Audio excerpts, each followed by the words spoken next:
start with Hereford first of all. Where do Hereford fit into the rugby league pyramid in the challenge? You know, a very, very unlikely place in the Midlands. We're the only team.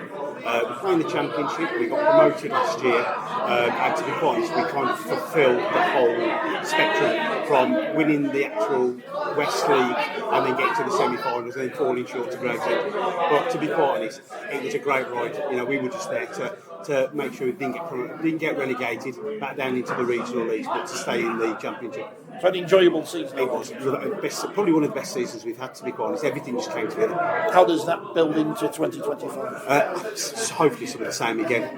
We've pretty much kept the same teams that we've had. We've had one or two new recruits, and they're all looking forward to getting back into it. We had very light training, unfortunately, because a lot of them are Welsh internationals, so we've done a lot more training for the Celtic Cup than for club yet. But once that's out of the way, then we'll be on the road.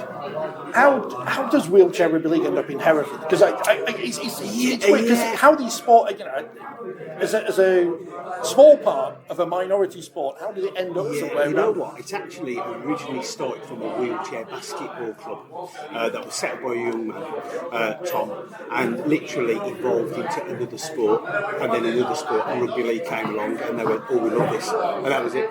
So we linked up with Hereford Rugby Club, and from there, that's how it evolved, really. What's the future for Hereford? What's progression look like? You don't want to rush things. No. Hereford, I think for us, really, it was this wheelchair basketball programme. Then it moved into a rugby programme. It's kept with the rugby programme, and it's actually started to get out into the community, which is great. At one point, in the old Super League setup, we did have a little glimpse of Super League stardom. I went straight back down again, as you do. But we want to just kind of grow, evolve, and get the community behind us as well. That's the biggest thing for me. It's not about what goes on the pitch, it's about people knowing we're there, especially because people wouldn't know we're there because we're a rugby league sport in a rugby union area. Because it's a strange thing, isn't it? You have to balance the community aspect with the elite level, so to speak, and finding a balance between the two. That's the other thing. Because we've been really lucky in churning out players that have played for Wales because we're on the border, it's almost, sometimes they see it as an elite kind of group of players, and it's not. It's about the community coming and having a go and enjoying it. And we are lucky. We've got one or two players that work within education, so they can kind of promote it to their kids. But other than that, it's about just growing the game, to be quite honest. Wales. We've seen, England versus France all the time. We've got the same problem in the women's game, in the men's game to an extent. Yeah. There's an elite level, and there's a lot of teams trying to get into that elite level. How do Wales fit into everything at the moment? Right, so Wales at the moment, we've got a belief at Wales that with all three teams, we want to be in the top three.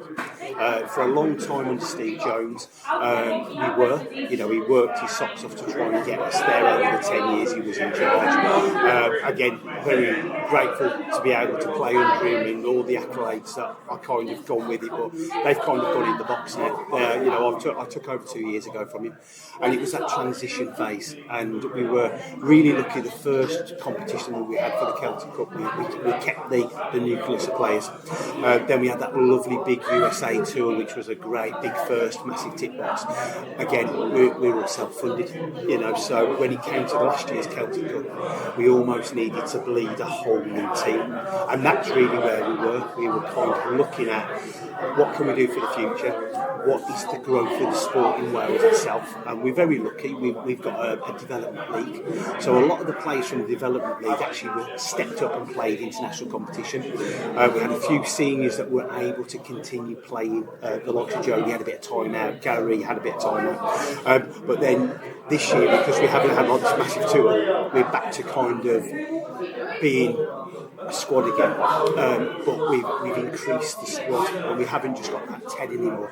The guys that were there underneath have come up, So we've now got a group of players, and from there we're hoping to start selecting that team ready for the World Cup. So I'm hoping rankings-wise we'll start moving up the rankings again. That's the one little disappointment was that we went down. But in order to grow, you've got to lose a few things, grow yourself, learn yourself as a coach, and then start moving back up the ladder again. So that's hopefully where we are. But you know, rugby league in Wales it's growing. It's massive, even from the running game to the quite. I'm quite taken back at how many kids love playing the sport. Keeping them in the sport's a different story.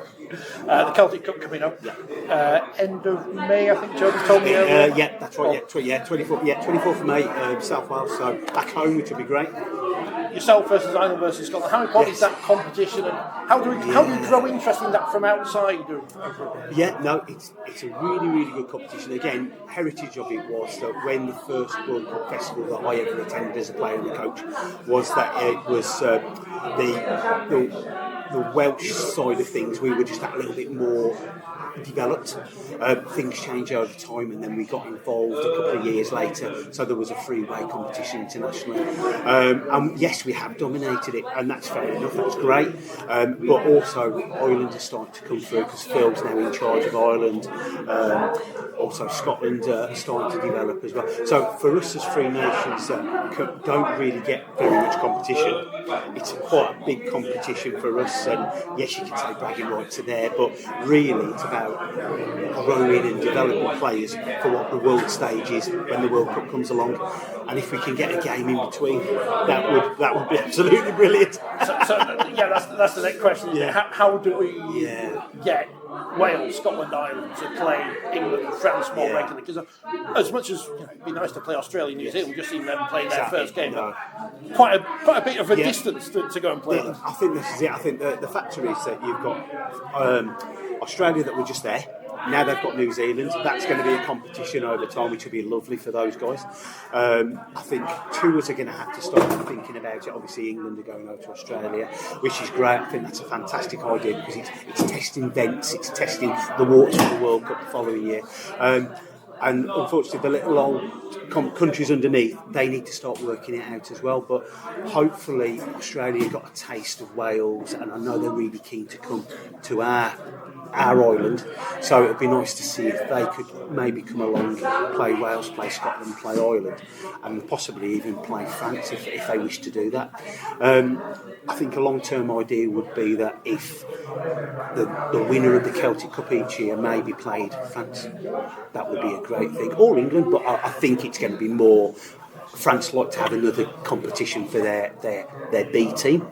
And I could see us playing that B team on a regular basis, like that winner of the Celtic Cup. But again, that's the powers that be. But it would be nice. There's no need to convince Peter Blanders and the NRL people who don't run rugby league but have all the money to come over here. Because I'm thinking we go over there, but no, they can come here. I think the fact is that the Aussies are coming over for the Test series now. That's going to unite a few people that have never seen that. You know, I remember watching Sean Edwards taking out that player and then going off, and he was one of my icons. You know what I mean? And Andy Farrell playing, but we don't see it. And obviously, because we're separate nations, we're not that GB squad anymore. It is difficult sometimes because the elite side of the sport can't see the growth outside. But I think an event like this today is great. You know, PDRL, and all that learning disability side. For someone that works in that area anyway full time, it's great to see these guys playing the sport that I love. And this sport saved my life basically. So I'm quite happy to see everybody playing rugby league. It should just go all over the country, not just the heartlands. It needs to be grown a bit more, especially the wheelchair game as well, which it is. It's getting bigger.